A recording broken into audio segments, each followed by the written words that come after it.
Jiwon had been working at his family noodle stall for 3 months now, and he thought he understood how life worked on New Harmony Station.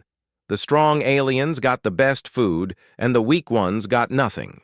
The rich species lived in the upper levels, while the poor ones crowded into the lower decks. Everyone seemed to accept this as the natural way of things, but watching the blue-skinned girl huddle in that alley made something hot and angry burn in his chest. He had seen her before, over the past few days, always alone and always searching through trash bins when she thought nobody was looking. Today she looked worse than ever.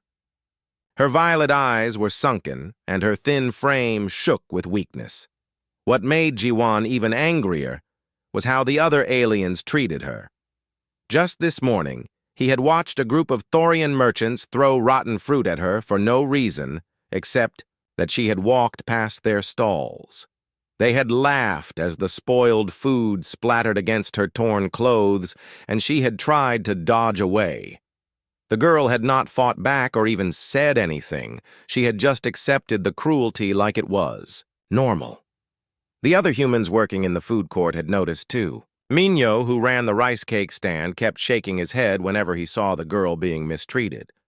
Sumi from the clothing shop would frown and mutter angry words in Korean when the aliens were especially cruel, but none of them had done anything about it yet. Jiwon stirred his pot of noodles and tried to focus on cooking, but he could not stop glancing toward the alley where the girl sat. His grandmother back on Earth had always taught him that feeding hungry people was one of the most important things you could do. She used to say that sharing food was sharing life itself. The lunch rush was ending, and fewer customers were coming to his stall. Most of the aliens had finished eating and were going back to their jobs or shops. The Thorian merchants were counting their money and bragging about how much they had made. The hive-born workers were buzzing contentedly as they cleaned their mandibles. That was when Jiwon saw the Thorians start throwing things at the girl again. This time, they had found some really rotten vegetables and were taking turns trying to hit her with them. She curled up in a ball trying to protect herself, but there was nowhere for her to run. The narrow alley trapped her between the walls and her tormentors. Other aliens stopped to watch, but none of them tried to help. Some even started laughing and pointing. A few young hive-born began making their buzzing noise that sounded like cruel amusement. The girl looked up once with tears streaming down her blue cheeks, and Jiwon saw complete hopelessness in her violet eyes. That was enough. Jiwon turned off the heat under his noodle pot and walked out from behind his stall. The marketplace grew quiet as people noticed the human moving with purpose toward the scene. Conversation stopped, and all eyes turned to watch what would happen next. The Thorians saw him coming and hissed warnings in their language. The largest one stepped forward and bared his sharp teeth. His yellow eyes gleamed with challenge as he clicked his claws together. The message was clear without needing translation. This was none of the humans' business, and he should stay away. But Jiwon did not slow down or change direction. He walked straight through the group of Thorians, who were too surprised to stop him at first. He knelt down beside the trembling girl and looked into her frightened eyes. Up close, he could see how thin she had become and how her clothes hung loose on her small frame. "Hey," he said softly in his broken galactic standard, "You hungry? Come eat with me." The words seemed to echo in the sudden silence of the marketplace. Every alien within hearing distance stopped what they were doing to stare. Some looked shocked, while others looked angry. The Thorians began hissing and clicking among themselves in agitated voices. The girl stared at Jiwon like he was some kind of impossible vision. Her violet eyes went wide with disbelief, and she shrank back against the wall as if kindness might be more dangerous than cruelty. She whispered something in her own language that sounded like a question. Jiwon held out his hand palm up in what he hoped was a universal gesture of peace and friendship.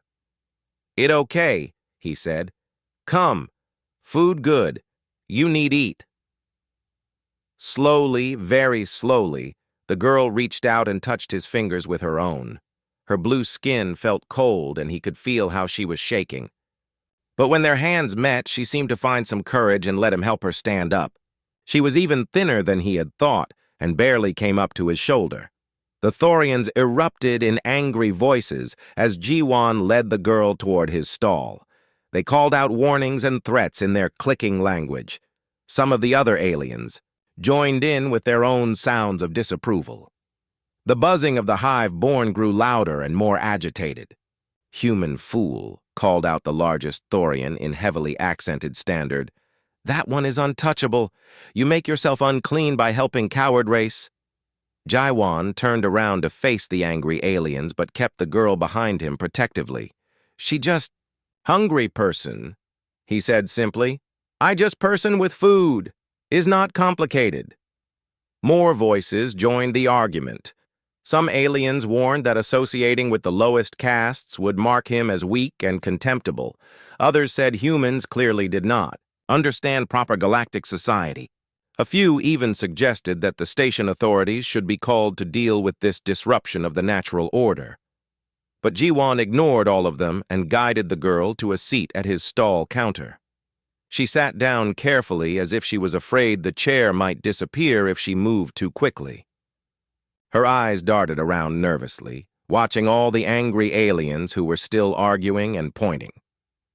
Ji-won went back to his cooking area and ladled a generous portion of noodles into his biggest bowl. He added extra vegetables and a soft-boiled egg on top. The broth was rich and steaming and smelled like his grandmother's kitchen back home. He set the bowl in front of the girl along with a pair of chopsticks and a ceramic spoon. "Eat," he said gently. "Is good food. My grandmother recipe, the—" Girl picked up the chopsticks with trembling fingers and took a small, careful bite. Her eyes closed as she tasted the warm noodles and rich broth. Tears began streaming down her blue cheeks, but these were different tears than before. These were tears of gratitude and relief. She ate slowly, savoring every bite as if it might be her last meal. Ji-won watched her with satisfaction, feeling the angry burning in his chest cool down and transform into something warmer. Other humans in the food court were nodding approvingly, and some even smiled at him. The alien crowds gradually dispersed, still muttering among themselves about strange human behavior. But Ji-won did not care what they thought. He had done what felt right, and that was enough.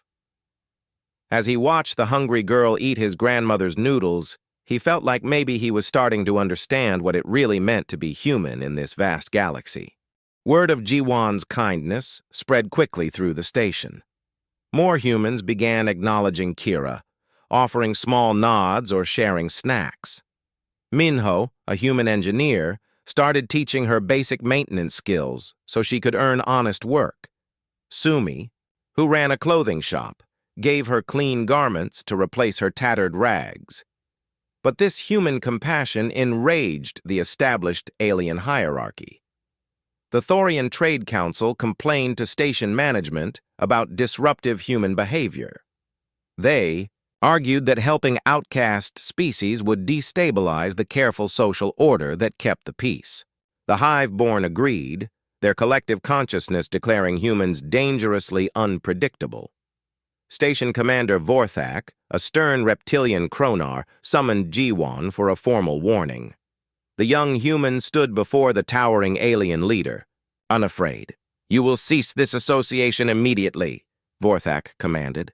"The Villani know their place. Your interference threatens station harmony." Ji-won's response shocked everyone present.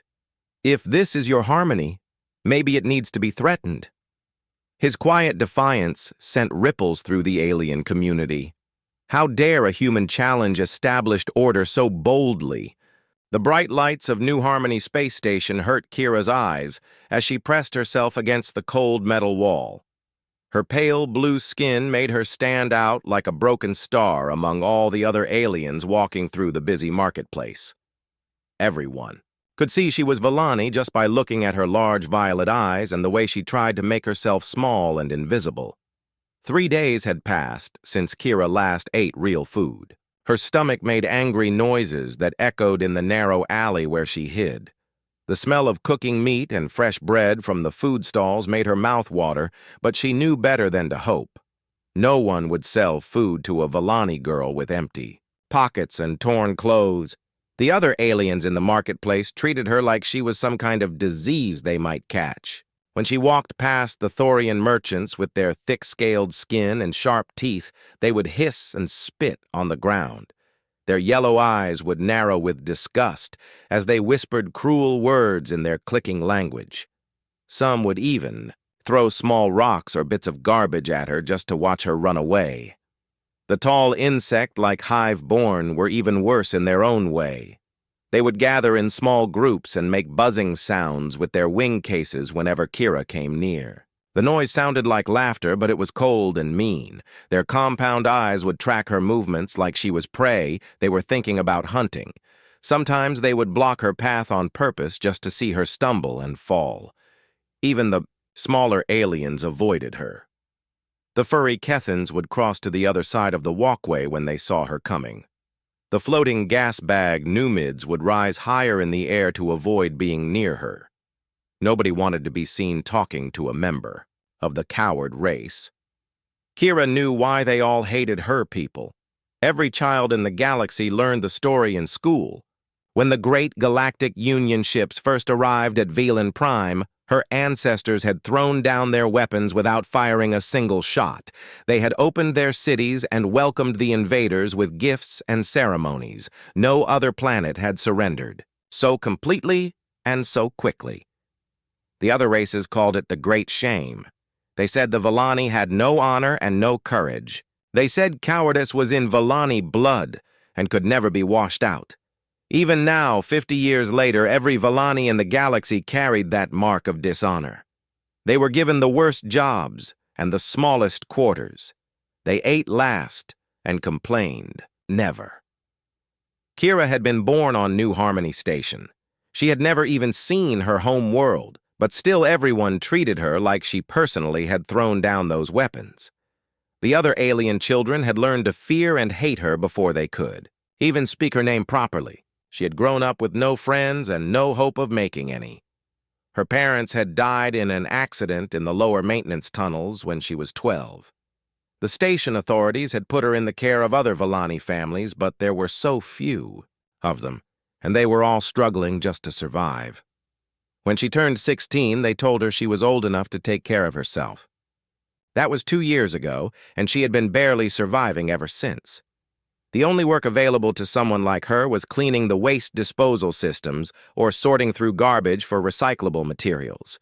The pay was almost nothing, and half the time the alien supervisors would find excuses not to pay her at all. They knew she had nowhere to complain and no one who would listen if she tried. Today had been especially bad. A group of young Thorian males had cornered her near the waste processing center and taken what little money she had earned. They had laughed as they pushed her around, calling her names in their harsh language. One of them had torn her only good shirt just because he could.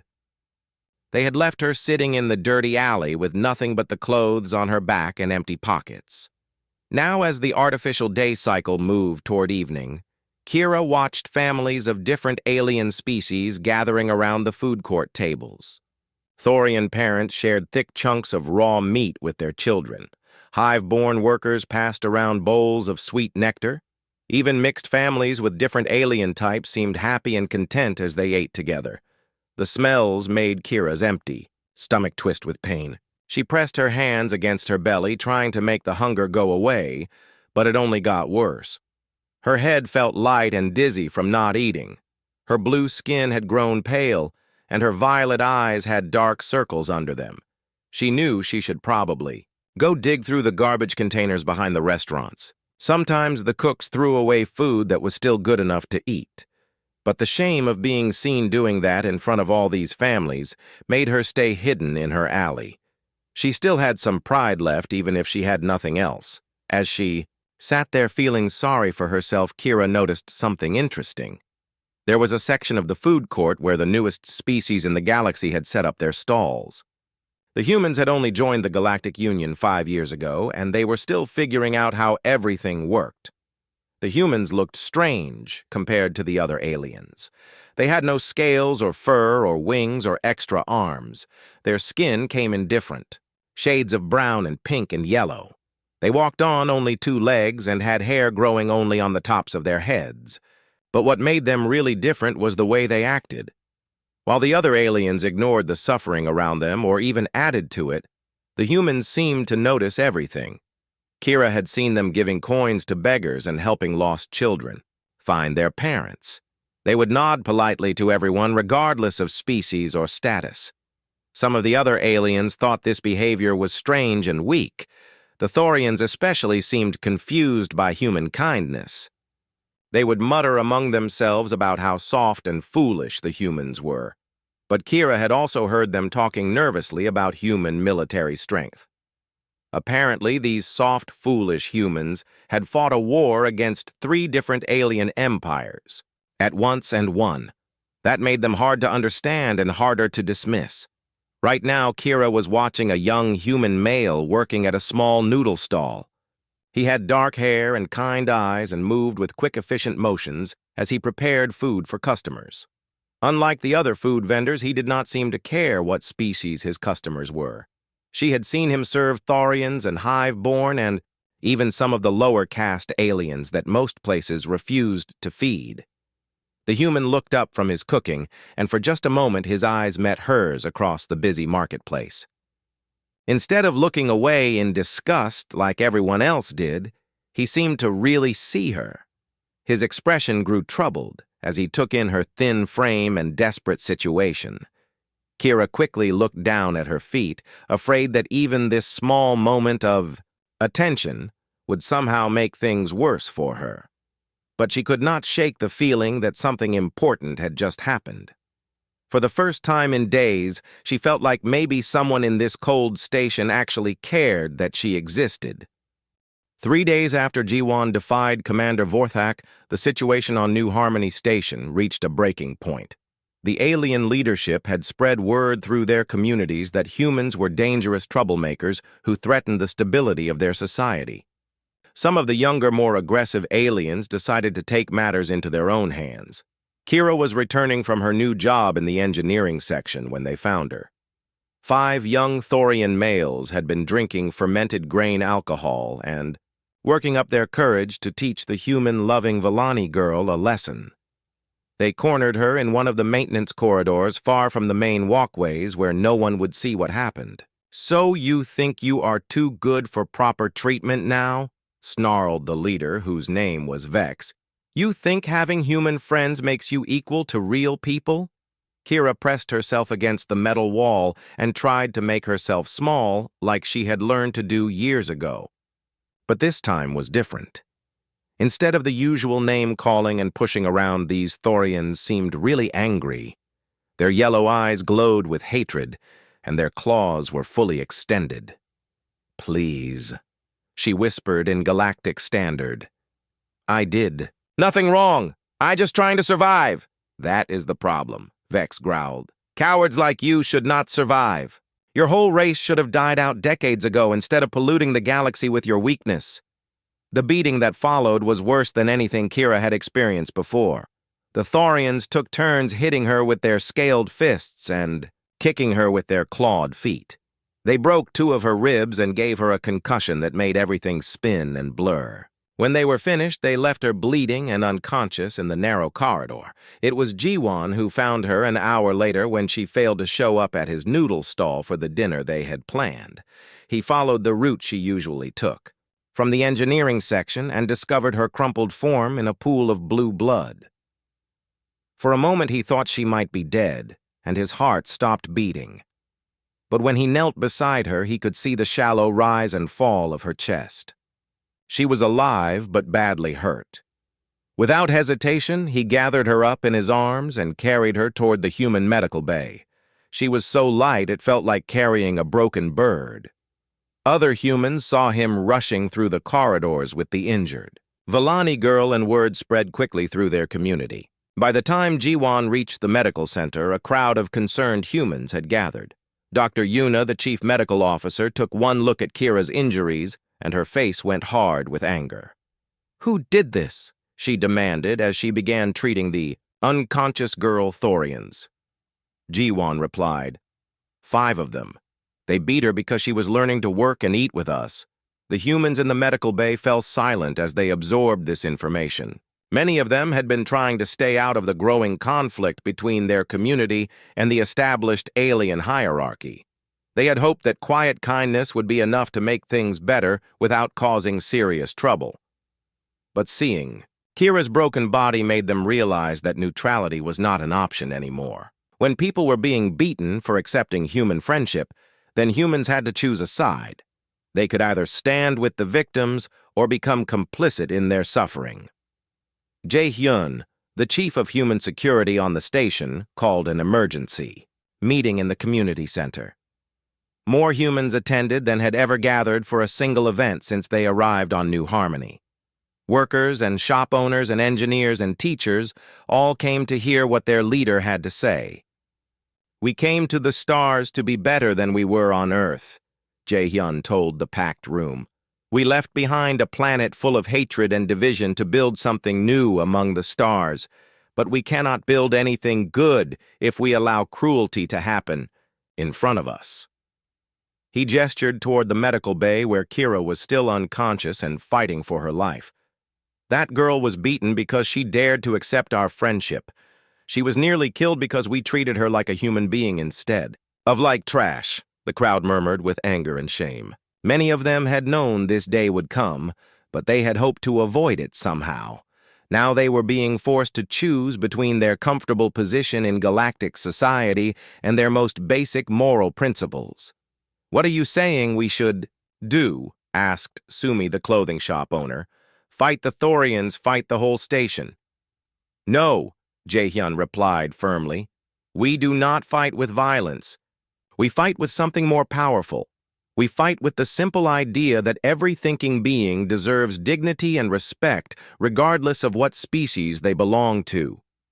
Over the following days, the humans began organizing in ways that made the alien leadership deeply nervous. They started eating their meals with outcasts from various species.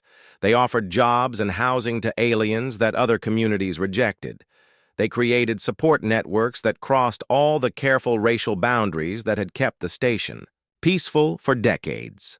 More importantly, they began talking to each other and to sympathetic aliens about what kind of society they wanted to live in. These conversations happened in quiet corners and private rooms, but their influence spread like ripples through water. Young aliens who had never questioned the social hierarchy began asking why things had to be the way they were, the established. Alien leadership watched these developments with growing alarm.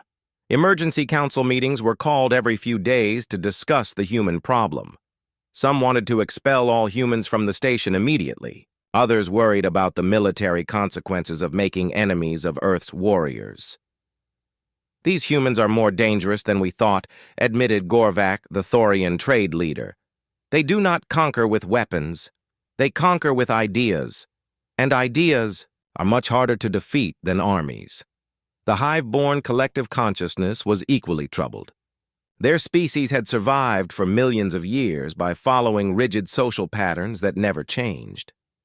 The human concept of individual moral choice and social evolution was like poison to their way of thinking.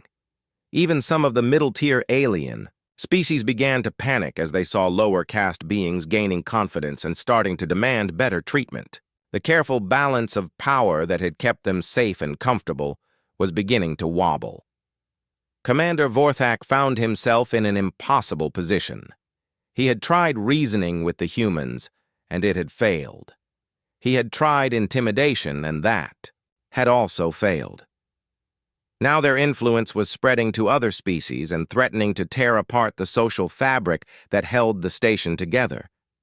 But what worried him most was that some of his own people were beginning to listen to human ideas. Young Kronar, who had never questioned their place in the hierarchy, were starting to ask uncomfortable questions about justice and fairness. Even some of his own officers were expressing doubts about their treatment of the lower castes. As Kira slowly recovered from her injuries in the human medical bay, the battle lines on New Harmony Station became clearer than ever. On one side stood the forces of tradition and established power, who believed that stability required inequality. On the other side stood the humans and their growing number of allies who believed that true peace could only come from justice. The war question that everyone was asking was simple but dangerous. In a conflict between the old ways and new ideas, which side would prove stronger? The answer would determine not just the future of New Harmony Station, but possibly the future of galactic civilization itself. Commander Vorthak paced back and forth in his private office like a caged predator. The situation on New Harmony Station was spiraling beyond his control, and he needed to do something dramatic to restore order. The human influence was spreading, faster than a hull breach and contaminating species that had been perfectly obedient for generations. His solution was both clever and cruel. If he could not stop the humans directly, then he would force them to choose between their principles and their position in galactic society. He would create a test that would either break their resolve or give him legal grounds to remove them from the station entirely. The trap he designed centered around Kira. The injured Vellani girl had become a symbol of human interference in the natural order. If Vorthak could discredit her publicly, then he could undermine everything the humans had been trying to build. It started with a simple accusation. Security footage allegedly showed Kira stealing food supplies from one of the Thorian merchant stalls. The evidence was grainy and unclear, but it seemed to show a blue-skinned figure taking items without payment. Under station law, theft was punishable by immediate exile to the Outer Rim territories, where survival was nearly impossible. Jiwan knew immediately that the charges were false. He had been feeding Kira regularly for weeks, and she had no reason to steal anything.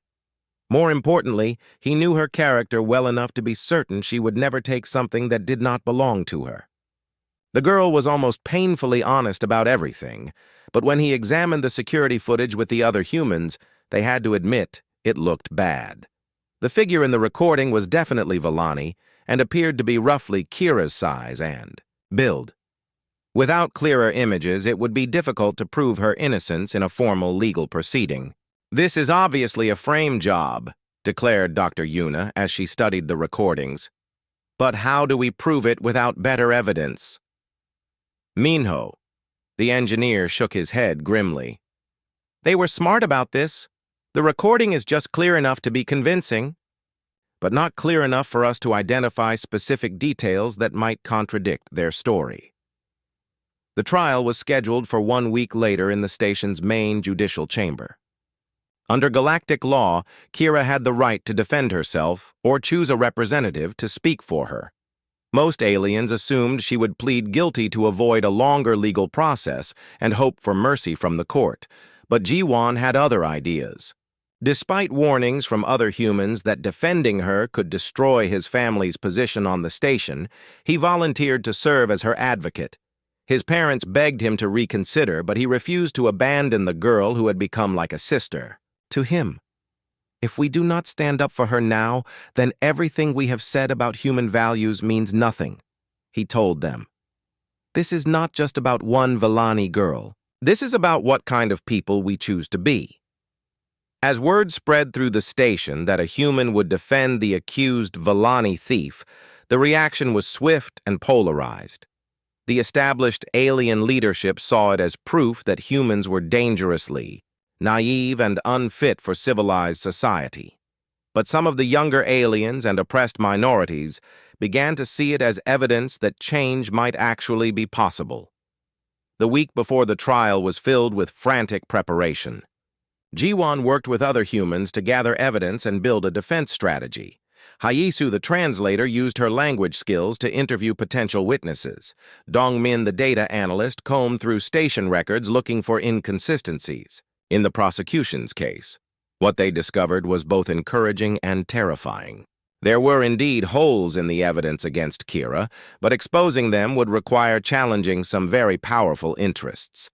The security footage had been edited, and the timestamps did not match other station records. Several potential witnesses had been pressured to change their stories. Most damaging of all, they found financial records showing that Gorvak, the Thorian trade leader, had made large payments to station security personnel in the days before Kira's arrest. It was not direct proof of corruption, but it painted a very suspicious picture. The night before the trial, Kira sat in the Human Community Center, surrounded by people who had risked everything to help her. Her injuries had healed, but she still looked fragile and scared. She could not understand why these strange aliens cared so much about one worthless Vellani girl. "Why you do this for me?" she asked Jiwan in her halting galactic standard. "I am nothing. I am nobody. You lose everything to save nothing." Jiwan took her small blue hands in his own and looked directly into her violet eyes. "You are not nothing. You are a person with thoughts and feelings and dreams just like everyone else. That makes you worth saving." He gestured to all the humans gathered around them. "We do this because it is right thing to do. We do this because if we cannot protect one innocent girl, then we cannot protect anyone. We do this because someone has to show this galaxy what justice looks like." The day of the trial arrived with all the drama and tension of a military battle. The main judicial chamber was packed with representatives from every species on the station. The front rows were filled with powerful aliens who wanted to see the humans humiliated and put back in their place. Commander Vorthak himself presided over the proceedings, wearing his most intimidating ceremonial armor. His reptilian features were carved from stone as he called the court to order and began the formal accusations against Kira. The prosecution case was presented by a skilled Thorian lawyer who painted Kira as a typical example of Vellani moral weakness. He argued that her theft was inevitable given her species' history of cowardice and dishonor.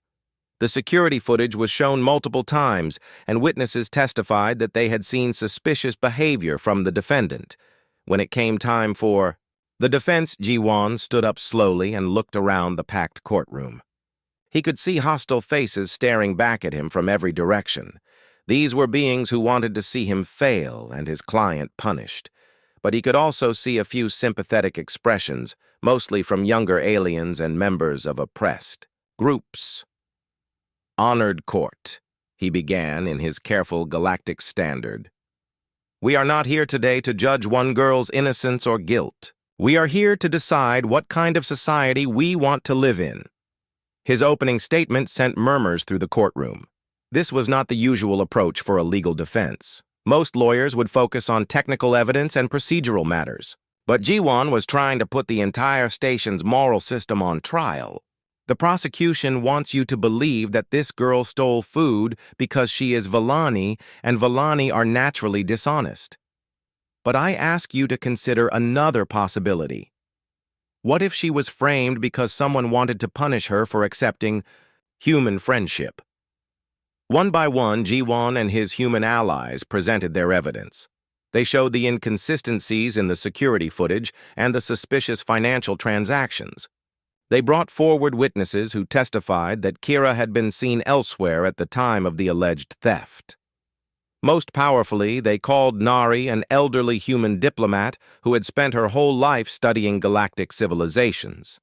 Her testimony about justice and moral courage made the entire courtroom fall silent and listen.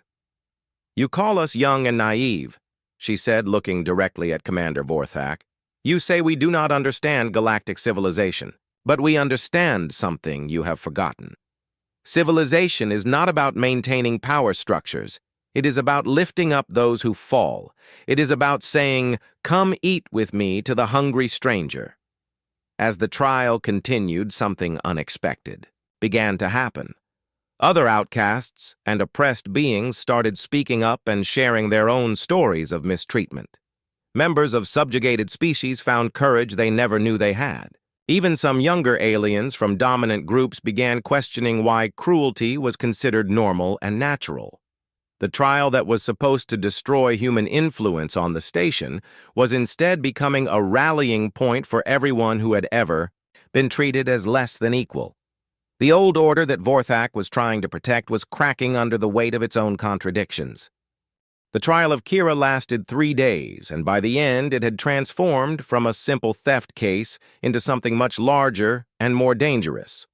What started as Commander Vorthak's attempt to restore order had become a public examination of the entire social system that governed New Harmony Station. On the final day, the courtroom was so packed that aliens stood in the aisles and crowded around the doorways. News of the proceedings had spread to other stations and colonies throughout the sector. Representatives from various worlds had come to see if the humans would really risk everything for one outcast alien girl. The evidence presented by Jiwon and his team had been devastating to the prosecution's case. The security footage was proven to be edited, and the witness testimony fell apart under careful questioning. More damaging still were the financial records showing suspicious payments between the accusers and station security. But everyone knew that facts and evidence might not be enough to save Kira. The real question was whether Commander Vorthak would have the courage to rule against the powerful interests that wanted her convicted. The massive Kronar leader sat silent and motionless on his judicial throne, giving no hint of his thoughts. When the time came for final arguments, the Thorian prosecutor made one last desperate appeal to tradition and stability. He warned that acquitting Kira would encourage other inferior species to challenge their proper place in society. He painted a picture of chaos and violence that would result from abandoning the social order that had kept peace for generations. If you allow this obvious criminal to escape justice, you will be telling the entire galaxy that the natural hierarchy means nothing, he declared. You will be inviting revolution and bloodshed on a scale not seen since the Great Wars. Then it was Jiwon's turn to speak. The young human stood before the packed courtroom, knowing that his words would be remembered long after everyone present had died. He thought about his grandmother's teachings and about what it meant to be human in a universe full of suffering. Honored. Court, he began. My opponent speaks of natural hierarchy and proper social order, but there is nothing natural about cruelty. There is nothing proper about a system that condemns people to starvation and misery because of what species they were born into. He gestured toward Kira, who sat small and scared at the defendant's table. This girl has committed no crime except accepting kindness from strangers. She has done nothing wrong except believing that she deserves to live with dignity like every other thinking being in this galaxy. Jiwon's voice grew stronger as he continued. The prosecution says that helping her will lead to chaos. But I say that refusing to help her has already led to chaos. How many beings suffer in silence because they have learned not to hope for better treatment? How many potential scientists and artists and leaders waste their lives in despair because society has told them they are worthless? He looked directly at Commander Vorthak as he delivered his closing words. You have the power to change everything. Today, you can choose between a system built on fear and one built on hope. You can show this galaxy what true civilization looks like. The courtroom fell completely silent as Jiwon returned to his seat. Even the most hostile aliens seemed moved by his passionate defense of basic decency and justice. Commander Vorthak sat motionless for long minutes, considering the weight of the decision before him.